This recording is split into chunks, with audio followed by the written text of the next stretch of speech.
Hello guys, welcome back to the channel. In this today's tutorial, I'm going to show you how you can cancel Google One subscription.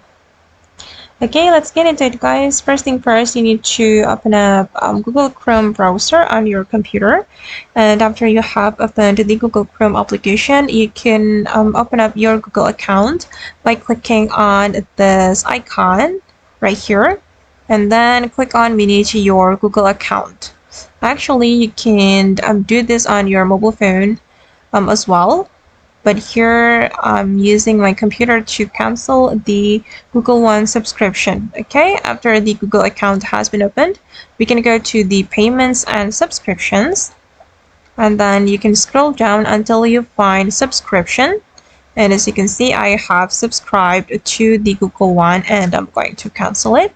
We can click on Google One and click on Google One again, and here we can simply click on cancel subscription, but I'm not gonna do that guys, so I'm just going to click on close. Okay guys, and that's all the way to cancel Google One subscription. I hope this tutorial will be useful for you. Thank you so much for watching, and bye.